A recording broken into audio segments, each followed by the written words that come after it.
jigging off a dock in Clearwater, Florida, bouncing the lure across the bottom, when a mysterious fish bit right through my line, just like this. Happened 3 times in an hour, and I was beginning to wonder if I was maybe dealing with a shark.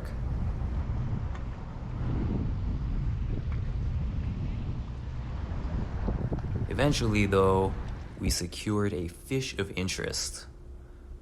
When I asked him about it, he denied it. I wasn't buying it. Come on, look at those teeth. What do you think it was? Leave a comment and let me know.